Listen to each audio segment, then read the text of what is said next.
계속해서 하나님의 아는 지식에 대한 그 시리즈로 함께 한 달 동안 나누는데요. 오늘 마지막 시간으로 체휼하시는 하나님이라는 제목으로 하나님의 말씀 나누고자 합니다.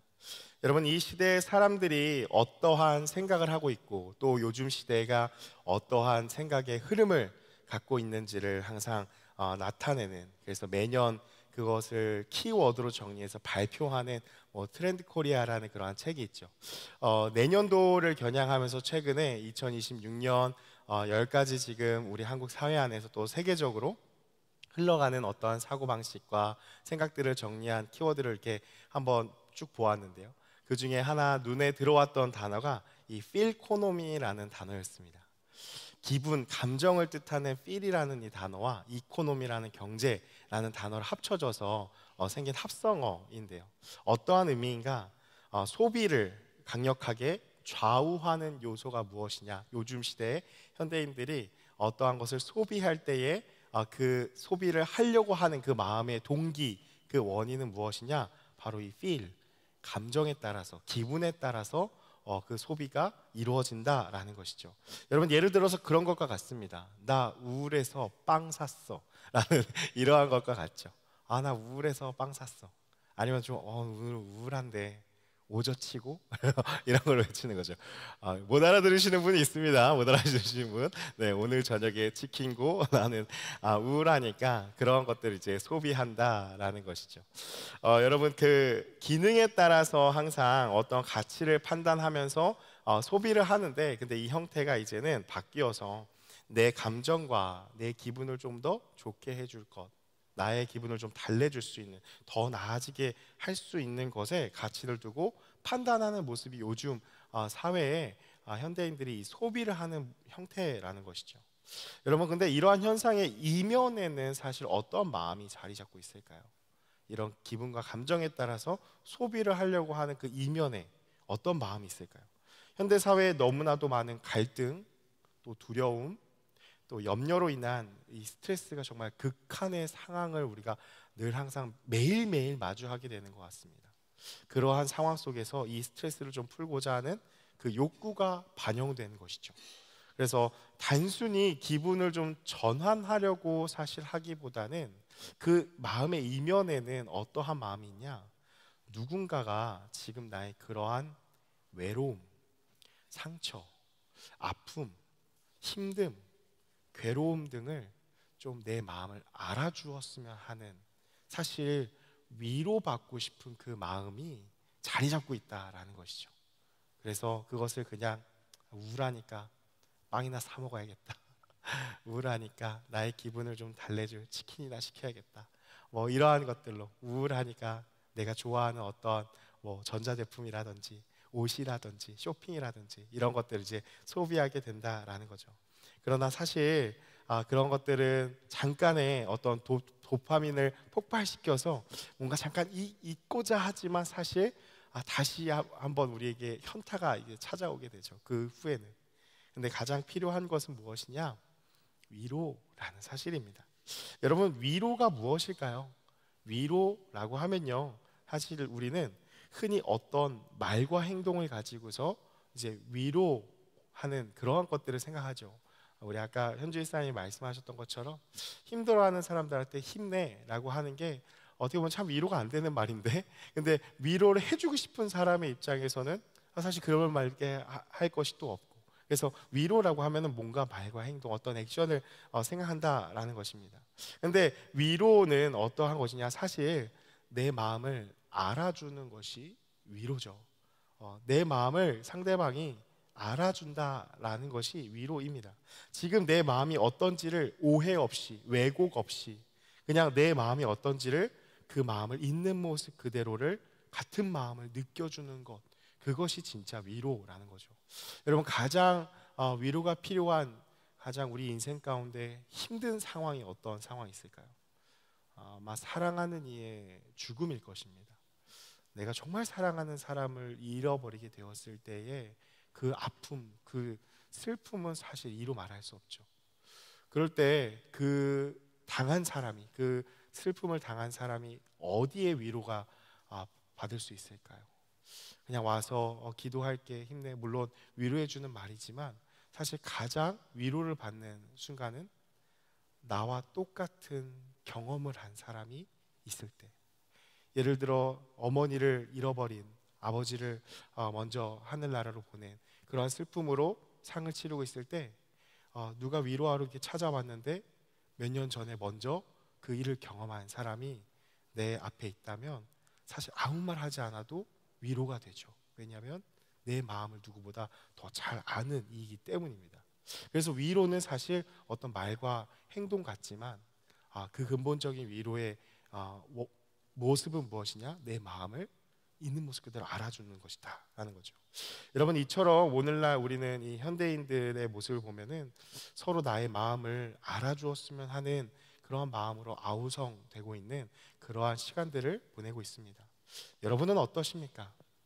아마 오늘 이 자리에도 한 주간의 삶이 너무나 고돼서, 아니면 요즘에 너무나 삶이 힘들어서 그냥 위로를 받고자 기대하는 마음도 갖고서 나온 분도 있겠지만은 사실 그냥 이 자리에 나와야지 하는 분들도 있을 것입니다.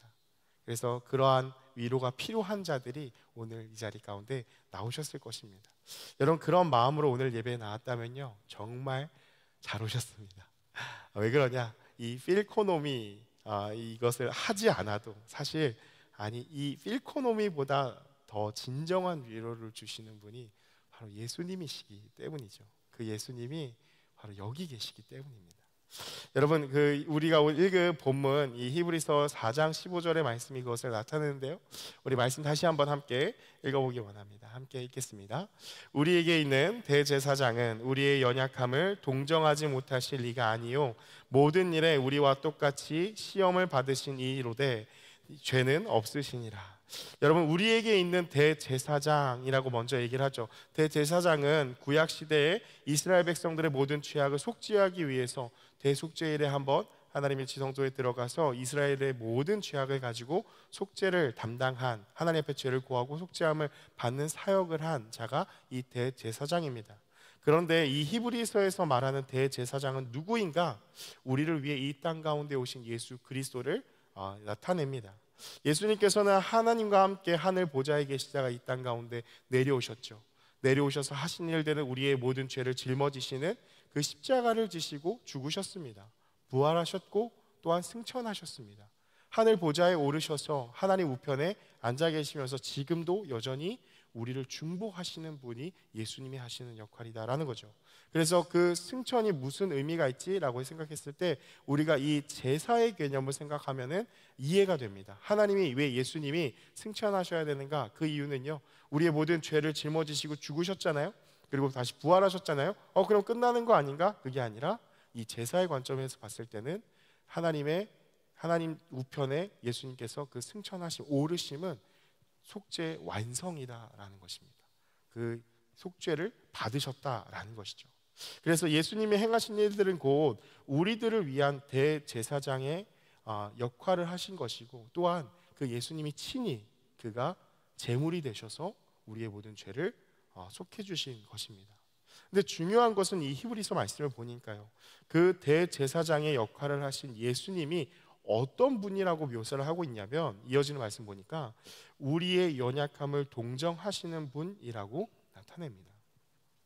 우리가 개역 한글을 옛날 성경이라고 하는데, 개역 한글을 우리가 보다가 개역 개정으로 바뀌면서 이렇게 번역이 되는데, 사실 개역 한글에 나타난 이 한 단어가 조금 더 원어의 정확한 의미입니다. 그래서 오늘의 제목이 바로 체휼하시는 하나님인데요, 개역 한글 버전에 뭐라고 적혀 있냐면 연약함을 체휼하시는 분이다 라고 적혀 있습니다. 근데 우리가 일상생활에서 많이 쓰지 않는 단어이기 때문에 여러분도 뭔가 알 것 같은데 이게 뭔가 생소하네 라고 이제 생각을 하셨을 거예요. 체휼이란 어떠한 단어인가? 사전적인 정의는 그렇습니다. 함께 아파하고 고통을 공유하고 깊은 연민으로 불쌍히 여기는 태도가 이 체휼하다라는 거죠. 근데 원어의 의미도 좀 비슷한데요, 어떤 거냐면 쉼파데스라는 그러한 헬라어가 쓰였는데, 쉼파스코라는 이 단어에서 파생된 단어입니다. 어떤 의미가 있냐면 같이 견디다, 함께 고난을 당하다, 그리고 같은 고난을 당하다 뭐 이러한 뜻이 있는 것이 이 단어의 의미입니다. 체휼이라는 단어의 의미라는 거예요. 그래서 예수님은 어떠한 분인가 이 단어 가운데 나타나는 것을 보면요, 그냥 예수님은 뭐 위로하시는 하나님, 그래서 그냥 위로해 줄게 이런 분이 아니라 우리의 아픔, 슬픔, 고난을 함께 당하시는 분이라고 묘사를 한다라는 것이죠. 왜 이런 분이신가? 그 뒤에 이어지는 말씀은 모든 일에 우리와 똑같이 시험을 받으신 이로되 죄는 없으시니라 라고 말하는 것을 볼 수가 있죠. 어떤 의미인가? 우리가 이 세상을 살아가면서 겪게 되는 이 고난과 시험의 본질적인 그 고통과 아픔을 예수님이 다 직접 당하셨다라는 것입니다. 예수님이 언제 이걸 당했지?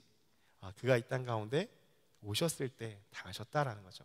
그래서 오늘 몇 가지 구절을 좀 살펴보려고 하는데요. 첫 번째는요, 이 땅에 오신 그 예수님을 나타내는 구절입니다.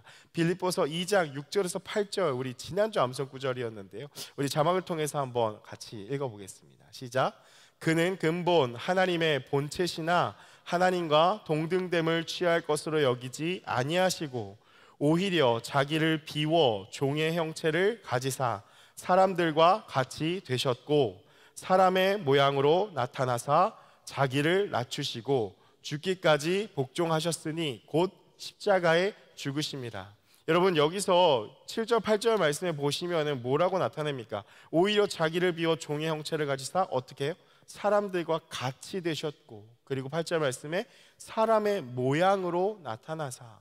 예수님은 이 땅 가운데 오실 때 참 신으로 오셨지만 중요한 것은 우리와 똑같은 육신의 옷을 입고 있고 먹고 자고 싸고 자고 하는 그러한 육신의 옷을 입고 참 사람으로 오셨다라는 것을 나타낸다라는 거죠. 여러분, 우리가 흔히 생각하기로는 하나님은요, 어떤 존재라고 우리가 자꾸 여기냐면, 하나님은 그냥 단순히 멀리 떨어진 곳에서 우리를 구경하는 그런 분이라고 자꾸 여깁니다. 이게 은연중에 우리 안에 탑재되어 있는 사고인 것 같아요. 정말 하나님이 내 옆에 계시다고 생각하고 살아가는 사람은 정말 없습니다. 잘 보시면요, 여러분 한 주간의 삶을 한번 생각해 보시면은 그냥 내 삶에 하나님 함께 하신다 알고 있는데 마치 하나님은요 내 딱 옆에, 항상 옆에 계시는 분이 아니라 그냥 멀리서 멀찌감치 한번 잘 사나 이렇게 한번 구경하시는 분 같은 느낌이 든다라는 거죠. 그러나 이 말씀과 같이요, 예수님은 어떠한 분이시냐? 하나님의 아들로서 모든 특권을 다 내려놓으시고 우리와 완전히 동일한 모습이 되셔서 인간이 겪어야 할 그것 중에서도 가장 고통스러운 위험한 모든 시험과 고난을 다 겪으신 분이 예수님이다라는 거예요. 사랑하는 여러분, 예수님은요 이 땅에 친히 오셨습니다. 신으로만 오신 것이 아니라 사람으로 오셨습니다. 그리고 우리와 함께 사셨습니다. 높고 높은 보좌를 떠나서 그 모든 하늘의 영광 버리고서 이 땅 가운데 낮은 우리를 찾아서 오셨다라는 거죠. 여러분, 그렇기 때문에 예수님이 우리의 마음과 교감하실 수 있는 분이라는 거죠. 왜요? 그가 직접 다 경험하셨기 때문입니다. 두 번째, 예수님은 어떠한 것을 아시는가? 가난함과 굶주림과 없음이라는 고통을 아십니다. 마태복음 8장 20절의 말씀인데요, 우리 자막을 통해서 같이 함께 읽어보겠습니다. 시작. 예수께서 이르시되 여우도 인자는 머리 둘 곳이 없다 하시더라. 아멘. 여러분, 말씀 가운데 보시면 뭐라고 나타납니까? 예수님이 말씀하시는 거예요. 여우도 굴이 있고 공중에 새도 거처가 있는데 다 집들이 있고 편안한 안식처들이 있는데 뭐래요? 인자는, 예수님은 머리 둘 곳이 없다고 말씀하십니다. 여러분, 예수님의 삶을 한번 보면요, 어떠한 삶을 살아가셨죠? 이 신약 성경 사복음서에 나타난 예수님의 삶, 계속해서 보이는 것이 있죠. 예수님이 베다니로 가시더니, 예수님이 베들레헴으로 가시더니, 예수님이 유대로 가시더니, 뭐 광야로 가시더니 이러면서 계속 옮겨 다니는 것을 볼 수가 있습니다. 성경이 그 장소를 되게 잘 나타내죠. 예수님이 어떤 한 곳에 머무셔서 계속 사셨나요? 아니죠.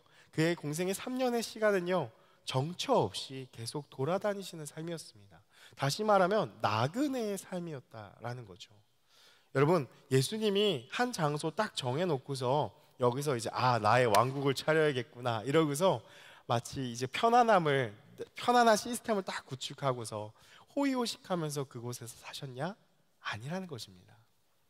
예수님은 집도 없고, 그리고 누구와 함께 했죠?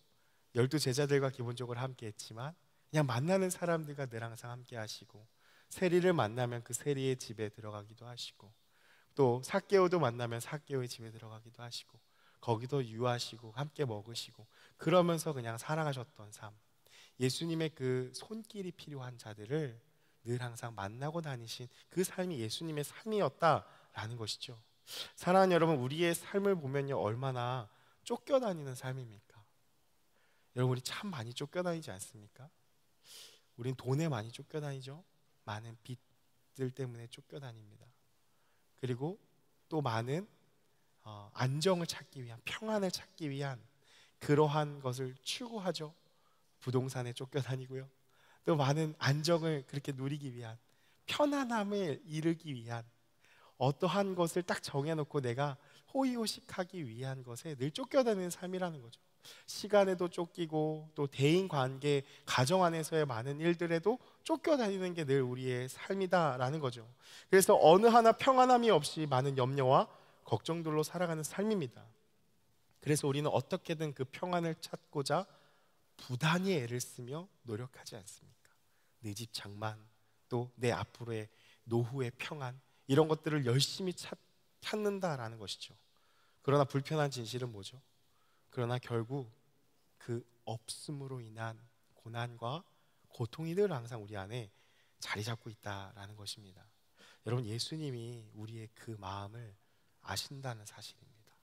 왜요? 예수님은 한 곳에서 머물러서 너희들이 나에게로 오라 하신 것이 아니라, 예수님은 집도 없이 그렇게 돌아다니시면서 직접 다니셨기 때문에, 편안한 삶을 추구하지 않으셨기 때문에 우리의 그 불안함을 다 아신다라는 사실이죠. 그래서 예수님은 우리의 그 힘듦과 고통을 아십니다. 세 번째는요, 모든 모욕과 배신을 당하신 예수님입니다. 우리가 너무나 잘 아는 구절이죠. 예수님이 이제 십자가에 달리시기 위하여, 그 사명을 완수하시기 위하여 잡히시죠. 그리고 베드로에게 배신당하시죠. 제자들에게 다 등을 돌리는, 배신을 당합니다. 여러분, 마태복음 26장 56절의 말씀 보시면요, 뭐라고 나타나냐? 그러나 이렇게 된 것은 다 선지자들의 글을 이루려 함이니라 하시더라.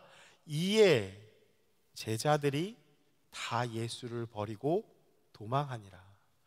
여러분, 예수님이 함께 동거동락한 그 12제자들이요, 예수님이 잡히시던 밤에 이제 로마 군인에게 끌려가시니까 베드로만 예수님을 부인하고 베드로만 떠난 것이 아니라, 그 즉시요, 로마 군인이 딱 예수님을 잡으러 오니까 예수님 어떡하지 하면서 따라간 제자가 한 명도 없었다고요.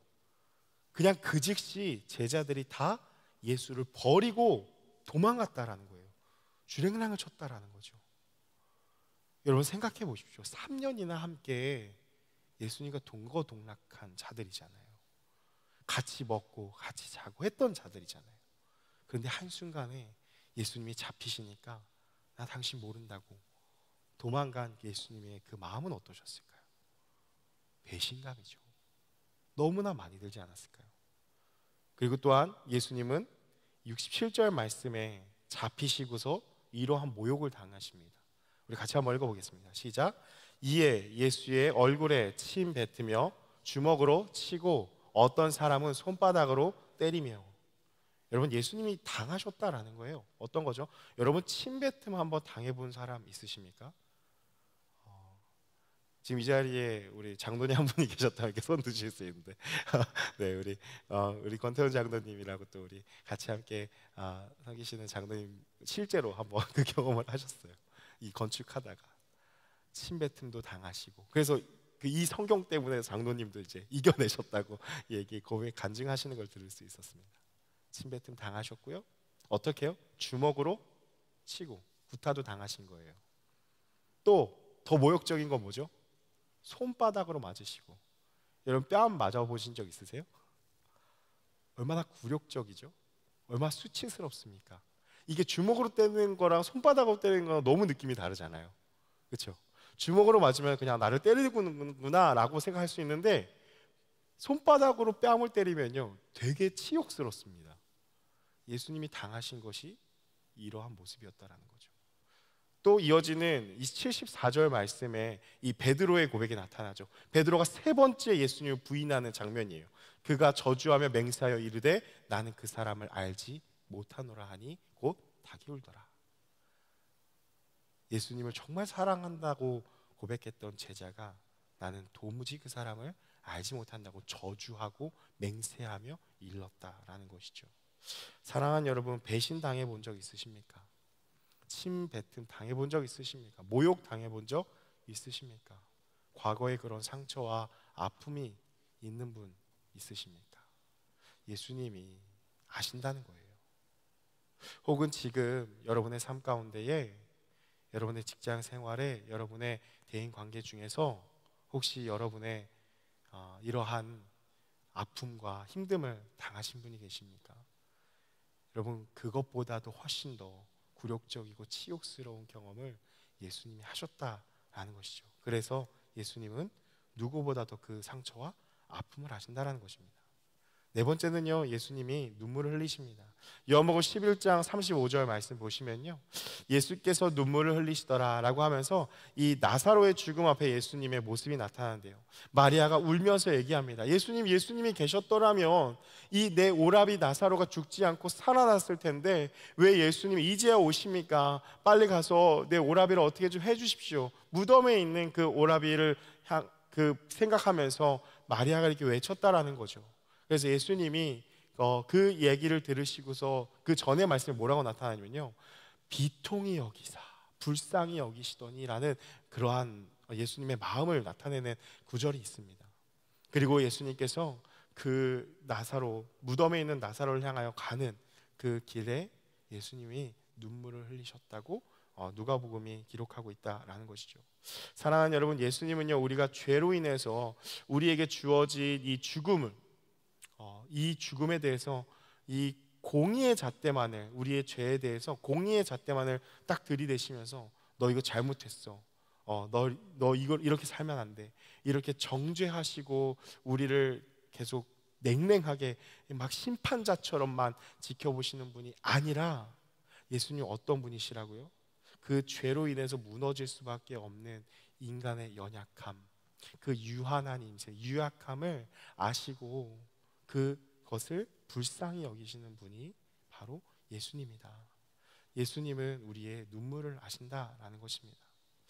여러분, 우리는 지난 몇 주간 하나님을 아는 지식을 함께 나누었죠. 이 한 달 동안 나눈 것이 사실 1년 동안 나눠도 너무나 부족합니다. 그래서 하나님은 이런 분이시다, 이런 분이시다, 정말 많은 것을 나눌 수 있지만 집약적으로 나누었습니다. 하나님 되심, 창조, 주권, 편재하심, 사랑하심, 또한 선하심 함께 나누었죠. 여러분, 이런 하나님의 속성을 알게 될 때 우리의 마음이 어떻습니까? 여러분, 믿음이 생겼을 것입니다. 하나님이 좀 믿을 만한 분이구나라는 마음, 믿을 수 있는 분이구나라는 마음, 우리가 의지할 수밖에 없는 분이구나라는 그 마음이 들었을 것입니다. 여러분, 그런데 그런 하나님의 모습, 우리를 향하신 하나님의 자세가 어떠한가? 오늘의 말씀을 보니까 매우 인격적이시라는 것이죠. 여러분, 마치 우리는 초월적인 존재로 하나님이 팔짱 끼고서 잘하나 잘하지 못하나 지켜보는 심판자로서의 두려운 이미지를 갖고 있지만, 그런 것도 공의의 하나님이시지만, 그런데 우리를 향하신 그 하나님의 자세는 어떠한가? 인격적이신 하나님이다라는 것입니다. 여러분, 누군가 나를 인격적으로 대우한다는 것이 무엇이죠? 나를 어떤 편견과 생각에 사로잡혀서 오해와 왜곡된 그 시각으로 나를 바라보고 나를 그 틀 안에 집어넣고 나를 대우하는 것은 어떠한 모습이죠? 비인격적인 모습입니다. 인격적이라고 하는 것은 나를 있는 모습 그대로 바라보고 내 마음을 알아주는 것, 오해 없이 왜곡 없이 내 마음이 어떤지를 알아주는 것, 그것이 인격적인 교제의 모습이다라는 거죠. 그래서 여러분, 높은 곳에서 내려보면서 평가하는 것은 비인격적이죠. 나와 같은 눈높이로 맞추어서 함께 바라보는 것, 그것이 바로 인격적인 모습이다라는 것입니다. 사랑하는 여러분, 하나님이 왜 인격적인 분이시냐? 우리가 아까 첫 번째 말씀 읽었듯이 높고 높은 보좌를 떠나서 낮은 곳으로 오신, 다시 말하면 뭐예요? 우리의 눈높이를 맞춰주신 분이십니다. 그래서 인격적이시다라는 거죠. 우리가 영상에서도 여러분 보았듯이 보네퍼 목사님이 그런 말씀하셨잖아요. 하나님은 무심한 절대 타자로서, 무심한 아무런 마음이 없는, 그냥 어떤 감정도 없는 그런 절대적인 타자로서 무통 상태에 계신 분이 아니다. 아무런 고통도 느끼지 못하고 막 옆에서 아파하고 울고 힘들어하는데 가만히만 있는 그런 분이 아니시다라는 거죠. 하나님은 역사 속에 거하시며 함께 싸우시며 일하시는 분이 하나님이시다라는 것입니다. 여러분, 이런 하나님의 속성이 어떠한 것이냐? 바로 자비하신 하나님입니다. 우리의 고통 중에 하나님은 어디 계시는가?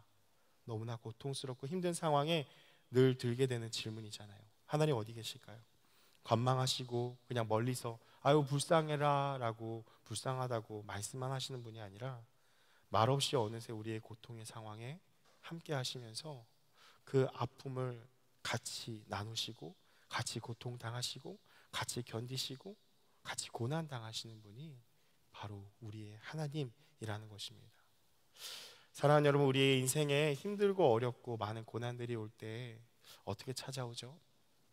하나씩 찾아오면은 그래도 좀 해볼 만한 것 같아요. 고난이 찾아올 때요. 근데 참 이 고난은요, 한번 찾아오면은 갑자기 막 찾아와요.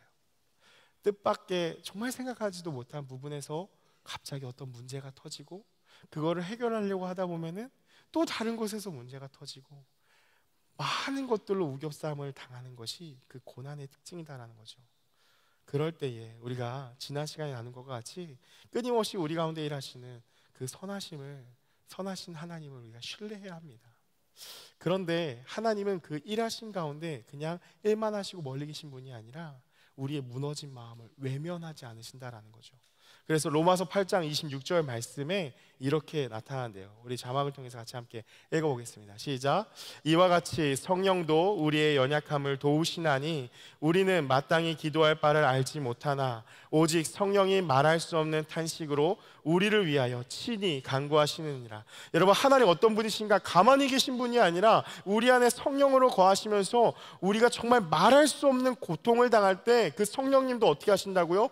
말할 수 없는 탄식으로 그 아픔에 공감하신다고요. 그것을 같이 당하신다고요. 그 아픔을 같이 당하시면서 아파하신다고요. 탄식하신다고요. 그러면서 그 아픔을 위로하기 위해서 하나님께 중보하시는, 간구하시는 것이 바로 우리가 믿는 하나님이시라는 것입니다. 우리 안에 계신 성령님이 이와 같이 행하신다는 것이죠. 그렇다면 우리가 이 마음을 품고 어떻게 행할 수 있는가? 오늘 본문과 이어지는 16절의 구절인데요, 우리 이 말씀 같이 읽으면서 하나님의 말씀 마무리하기 원합니다. 우리 히브리서 4장 16절 말씀 우리 같이 함께 읽어보겠습니다. 시작. 그러므로 자비하심을 얻고 필요할 때 도우시는 은혜를 얻기 위해 은혜의 보좌 앞으로 담대히 나아갑시다. 여러분, 뭐라고 나타납니까? 우리를 향한 주님의 그 자비하심이 끝이 없다라는 것이죠. 그 자비하심을 얻고 우리의 인생의 어떤 순간에도 가장 필요한 것은 은혜죠. 필요할 때 도우시는 그 은혜를 얻기 위해서 바로 주님의 보좌 앞으로 나아가 그것을 얻으라라는 것입니다. 여러분, 그래서 우리가 날마다 주 앞에 나와 예배하는 것이 우리의 복이라는 것입니다. 힘이 들고 괴로울 때 여러분, 주님 앞에 나와 예배하십시오. 여러분, 힘들고 괴로울 때 어디 갈 곳이 없어요. 그냥 방황하지 마시고요, 여러분 예배하십시오. 그냥 기도하고 찬양하십시오. 아무런 해결이 안 되는 거 어떻게 붙잡고 있어봤자 안 납니다. 해결. 그냥 기도하고 찬양하고 하나님 예배할 때에 그때에 하나님께서 필요할 때 도우시는 하나님의 은혜를 부어주신다는 사실입니다. 사랑하는 여러분, 그 자비하심을 받은 우리의 삶을 그렇다면 우리는 어떻게 살아가야 할까? 주님의 모습을 본받으며 살아가야 합니다. 주님이 우리를 자비하게 여겨주셨듯이 우리 또한 그 자비하심을 흘려보내는 삶을 살아가야 한다라는 것이죠. 다시 말해서 주님이 행하신 일들은 사람들을 긍휼히 여기셨습니다.